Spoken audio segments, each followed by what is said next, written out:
किस प्रकार से जीवन जीते। ऐसा नहीं कि मन में आया जो खा लिया पी लिया मौज मस्ती कर ली ऐसा वैसा कर लिया। कोई बोलता मेरा चित्त शुद्ध हो गया, मेरे को किसी नियम के पालन की आवश्यकता नहीं है, तो समझना चाहिए अभी तक उनका चित्त शुद्ध हुआ ही नहीं। अभी तक उनके अंतःकरण में गंदगी भरी हुई है, क्योंकि साधक अवस्था में जो सद्गुण अपने जीवन में प्रकट हो जाते, जो दुर्गुण निकल जाते हैं, वो दुर्गुण पुनः कभी, हाँ ये विशेष बात है। और वो सद्गुण जो है वो बराबर बने रहते हैं, ऐसा समझना चाहिए। पहले अभ्यास करना होता था और अब स्वतः ही होने लगता है। जैसे मोटरसाइकिल चलाना सीखते, साइकिल चलाना सीखते, तो पहले तो कोई पकड़ करके फिर उनको सिखाते, और जब सीख जाता तो फिर पकड़ने की जरूरत होती क्या? नहीं होती है। बस यही यहाँ पर विशेष बात है।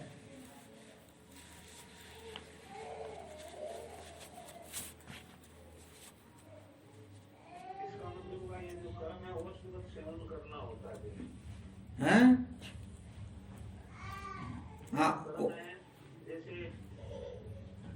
औषधवत सेवन करने हो।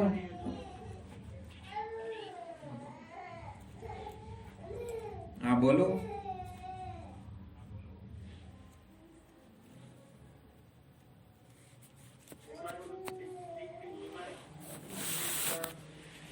आवाज कट रही भाई। हाँ, कहने का मतलब जैसे बीमारी होती है, उसमें जो हम औषध सेवन करते हैं ना, तो उसमें कम से कम हमें परहेज का तो पालन करना होता है ना। तो कहने का मतलब जब बीमारी मिट जाती, दवा का तो हम त्याग कर देते हैं, परंतु नहीं खाने योग्य वस्तुओं का फिर भी ध्यान रखते हैं या नहीं रखते? क्योंकि न खाने योग्य वस्तुएं खाई थी, इसीलिए बीमारी हुई।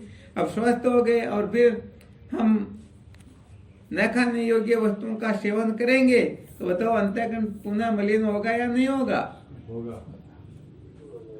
तो कुल मिलाकर के क्या है कि ये जो व्यवस्था बनी हुई है, हमारे संत महापुरुषों की जो व्यवहारिक व्यवस्था बनाई हुई है, इस व्यवहारिक व्यवस्था के अंतर्गत भी हम प्रकृति में हस्तक्षेप न करें, बल्कि प्रकृति का सहयोग करें। कानून का यदि कोई सहयोग करता, साथ देता, महत्व देता है, तो बताओ फायदा होता है या नुकसान होता? अरे फायदा तो क्या हो सकता सरकार के द्वारा, वह कहने का मतलब इनाम का भी हकदार हो सकता है। और कोई कानून का उल्लंघन करता है, कानून की अवहेलना करता है, तो फिर गड़बड़ होती है नहीं होती? दंड मिलता तो अपने को कुल मिला करके कर्म के शोधन के समय जो जो न करने योग्य और जो जो करने योग्य थे, वो कहने का मतलब ऐसा नहीं कि अपने को जबरदस्ती से इस प्रकार से करना या छोड़ना पड़े, बल्कि स्वाभाविक रूप से बुरे कर्मों को छोड़ने में यदि किसी को प्रयत्न हो रहा है, तो समझना चाहिए अभी तक उनका चित्त शुद्ध नहीं है। शुभ कर्म को करने में यदि उसे सोचना पड़ रहा है, मेहनत करनी पड़ रही है, पुरुषार्थ करना पड़ रहा है, तो उनका भी चित्त शुद्ध नहीं है। स्वाभाविक रूप से जो शुभ कर्म करते हैं, स्वाभाविक रूप से जो अशुभ कर्मों से ऊपर उठ जाते हैं, समझना चाहिए उनका ही चित्त शुद्ध हुआ है। जानिए तब ही जीव जग जागा, जब सब विषय विलास से विरागा। जानना चाहिए कि जीव जग गया या नहीं, तो समस्त विषयों से जो विरक्त हो जाता है, अर्थात ऐसी निष्ठा हो जाती है, भूमावे तत् सुखम न अल्पे मस्ति सुखम। आत्मा आनंद रूप है, और जो अल्प होता है उसमें सुख होता ही, तो अल्प के पीछे पागल नहीं होता। और वैसे भी व्यवहार में देखा जाए तो यदि किसी को कह दिया जाए 100 पद या 100 प्रकार की नौकरियां उनके सामने रख दी जाए, भाई ये भी नौकरी तू कर सकता है, ये भी कर सकता है, ये भी कर सकता, तो बताओ सबसे ऊंची से ऊंची नौकरी उसको करने की कोशिश करेगा या चपरासी बनने की कोशिश करेगा? बस बात यही है। तो ये बातें अपने समझ में अच्छी तरह से आ जानी चाहिए, तब जाकर के समझो कुछ काम होता है। तो ये क्या है कि इनमें छिन्मय जार मंत्र है ना, तो बार बार अनेक प्रकार के तर्कों द्वारा, सूत्रों द्वारा ये सिद्ध किया गया है कि जब तक अंतःकरण में ममता होती है, शरीर में ममता होती है, शरीर को जब तक संसार को जब तक, अनात्म पदार्थों को जब तक सत्य प्रिय रमणीय समझते हैं, तब तक हमें नियम पूर्वक चलना होता है। जिनको भोगों की कोई वासना नहीं है, वो चाहे जैसे चले, उनके कुछ भी फर्क नहीं पड़ता है। परंतु यदि किसी के हृदय में काम क्रोध लोभ की वासना बराबर बनी हुई है, तो फिर उनको शास्त्रोक्त रीति से चलना होता है। शास्त्रोक्त रीति से ही काम क्रोध लोभ का सेवन करना होता है, ताकि वह चित्त शुद्धि को उपलब्ध हो जाए। या ऐसा समझो, संसार में वो कहने का मतलब कीचड़ न फैलाए, गड़बड़ घोटाला न करे। तो बस बात यही है, जिनके हृदय में काम क्रोध लोभ मोह मद मत्सर बराबर बने हुए हैं, वैसे अच्छी तरह से ये भी समझ लेना, कहीं हम आपको ऐसा न लग जाए कि आपको डराया जा रहा है। क्योंकि होता क्या है कि पूर्ण रूप से निवृत्त किसी के होंगे ही नहीं, इसलिए ज्यादा चिंता करने की आवश्यकता नहीं है। परंतु कम से कम इतने काम क्रोध लोभ तो त्यक्त हो जाने चाहिए कि हम ब्रह्म विचार कर सके। अब हम संतों के सानिध्य में बैठते हैं, आकाश पाताल का चिंतन चलता, 2 मिनट बैठते हैं, 2 मिनट में 1 मिनट और 59 सेकंड तक तो वो संसार का ही चिंतन चल जाता। आराम समझ में। हाँ, काम क्रोध लोभ पूर्ण रूप से निवृत्त होते ही नहीं किसी के, न तो हुए न होंगे, हो सकते ही नहीं। क्योंकि जब तक अंतःकरण रहता है तब तक ये सारे के सारे बने रहते हैं। परंतु कम से कम इतना कचरा तो दिमाग से निकल जाना चाहिए कि सचमुच में ये आनंद रूप नहीं है। यदि ये कचरा नहीं निकलेगा तो सच्ची बात है, हम ब्रह्म विचार करने में समर्थ नहीं होंगे। क्योंकि संसार के भोग पदार्थों के चक्कर में पड़े रहेंगे, उनके पीछे ही पागल होते रहेंगे, उनको ही महत्व देंगे, उनके सिवाय और कुछ सूझेगा ही। बस इसीलिए अच्छी तरह से बात समझ में आ जानी चाहिए कि ना अल्पे मस्ति सुखम, जो अल्प होता है उसमें कभी सच्चा सुख होता ही नहीं। तो ये थोड़ी विशेष बात तो समस्त साधकों को इस बात का रहस्य अच्छी तरह से समझ लेना है।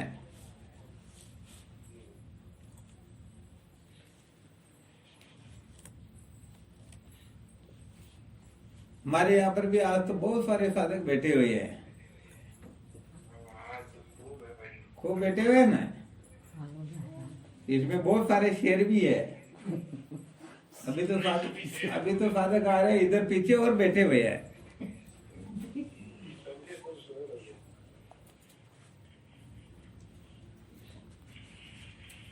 तो इनका सबका थोड़ा थोड़ा अपने को ठीक ठीक रहस्य समझना, बेवकूफी के अर्थ में भी कर्मों की ओर प्रवृत्त नहीं होना।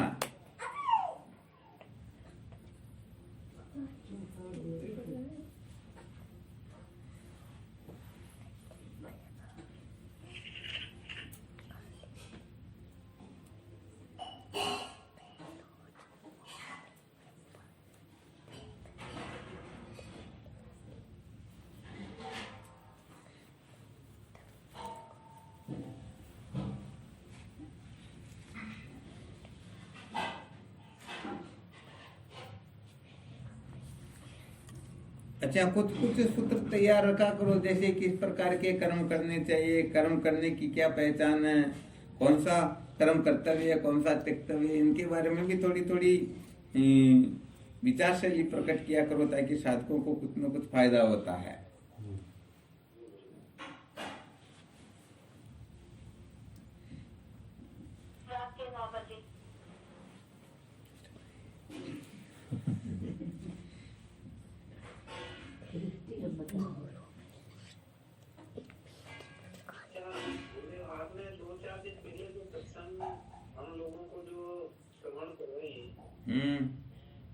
उसमें 5 सूत्र बताए गए उस टाइम। अच्छा, तो उसमें से 5वें नंबर का जो सूत्र है, वो सूत्र है, असत्य से हमारी क्या समाधि लग जाएगी क्या? हाँ, ठीक बात है। तो ये समाधि क्या है, इसके बारे में ठीक ठीक समझ नहीं पाए। बाकी का तो समझ में आ गया। बाकी का आया कुछ समझ में क्या क्या आया? समाधि समझ में नहीं आई है, क्या समझ में नहीं आया? समाधि समझ में नहीं, असत्य से हमारी समाधि लग जाएगी क्या, ये समझ में नहीं है। बाकी का सूत्र क्या था? और बाकी का सूत्र था गुरुदेव,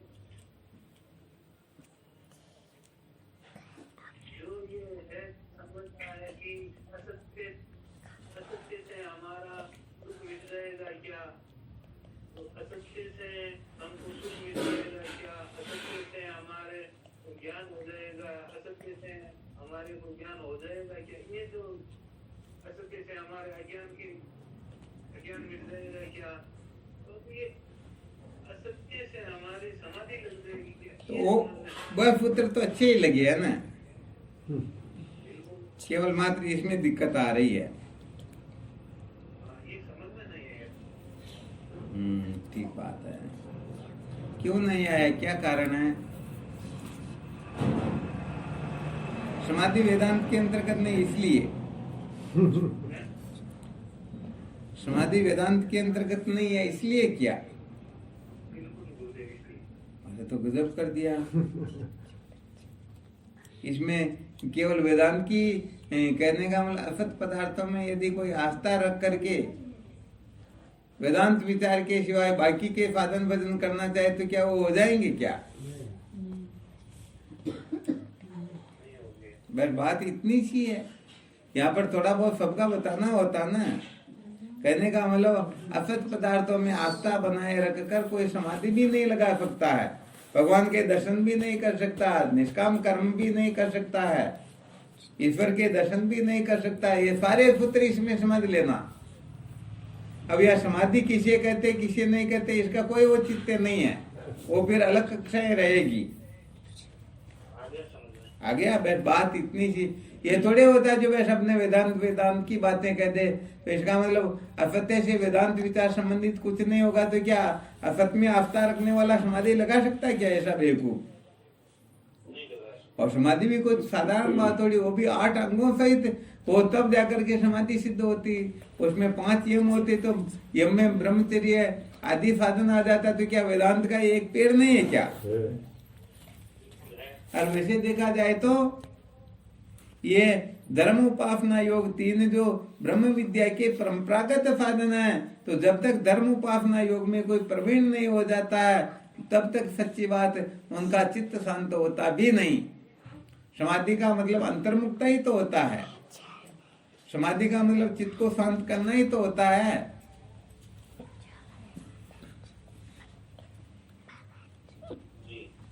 यहाँ पर ये अवश्य है कि यदि कोई धर्म उपासना योग से कह दे इसी से कोई कृतार्थ होगा तो फिर वेदांत उसका खंडन कर देता। ये तुम्हारे जैसे मूर्खों की नासमझ है। वरना वेदांत यदि इसका खंडन कर देता तो फिर परंपरागत साधन में इनका नाम क्यों लेता? अरे जब धर्म का ले लिया तो धर्म से तो उपासना बहुत ऊंची कक्षा, और उपासना से भी ऊंची कक्षा योग है। ये भी पतंजलि भगवान जो भगवान शेष के अवतार थे, उन्होंने ही तो योग शास्त्र की रचना की और उन्होंने ही तो ये सिद्धांत स्थापित किया। तो कहने का मतलब योग आदि साधनों के द्वारा अंतःकरण निश्चल होता है। कर्मानुष्ठान से अंतःकरण मन क्या होता? निर्मल होता, और योगानुष्ठान से मन निश्चल होता, शांत होता है। और शांत मन में ही तो शांत अंतःकरण में ही तो शांत जल में तो प्रतिबिंब होगा। हाँ, इसलिए इन सब साधनों की आवश्यकता हमारे महापुरुष जानते थे कि इन समस्त कक्षाओं से होकर के कोई गुजरेगा नहीं तो उनका मन बीमार रहेगा, और बीमार मन कभी भी ब्रह्म विचार करने के योग्य नहीं होता है। और बीमार मन तो बेतरा अनात्म पदार्थों का ही चिंतन करता है। हाँ, इसलिए जीवन में इनकी भी आवश्यकता हुआ करती है।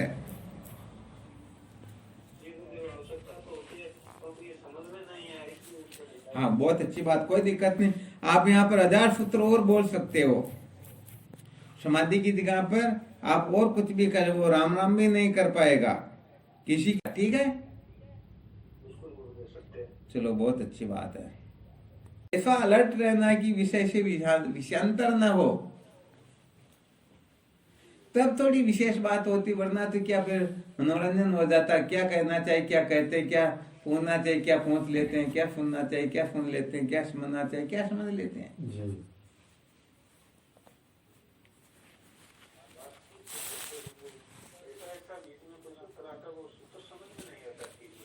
हाँ, बहुत अच्छी। कुल मिलाकर के यहाँ पर जो असत में आस्था बनाए वो बनाए रखकर बैठे हुए ना, उनका यहाँ खंडन किया गया। यदि कोई असत पदार्थों में आस्था रखता है तो वह कहने का मतलब मानवता के लक्षणों से भी युक्त नहीं हो सकता है। ये बात युक्त समझ में आ गई आज। चलो ठीक है।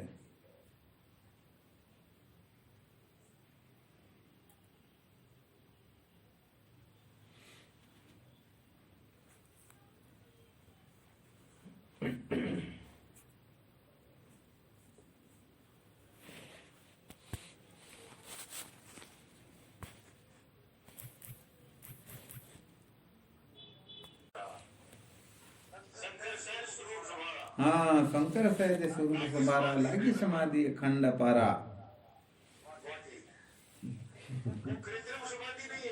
बस बस ये अष्टांग योग वाली कृत्रिम है। इसमें देह में अमता ममता करके फिर समाधि लगाई जाती। देह की स्थिति को समाधि कहते हैं। अंतःकरण की स्थिति का नाम समाधि होता है, और वहां पर अंतःकरण के तन्यता भाव के निश्चय का नाम समाधि होता है। ये थोड़ी बात है। और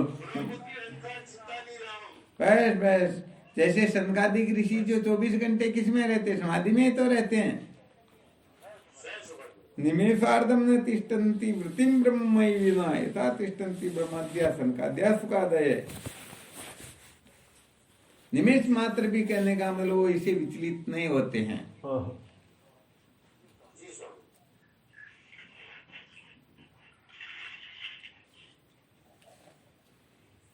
अभी थोड़ा विषय ये सुना रहे, बहुत सारे होते हैं ना, हम पिया हमारा बेल पिया कुआ डस पड़ो।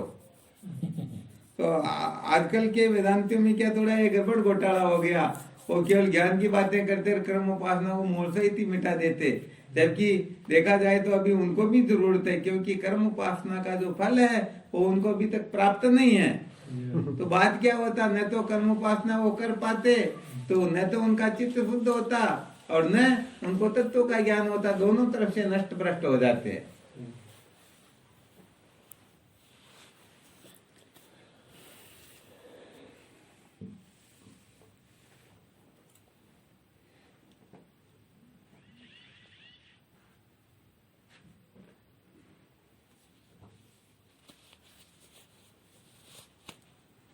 चलो ठीक, करो साधन भजन चिंतन मनन, ठीक है ना।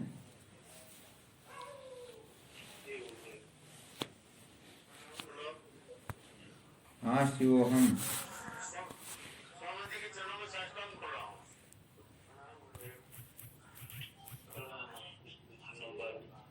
हाँ शिवोहम शिवोहम शिवोहम शिवोहम। हाँ नारायण नारायण शिवोहम।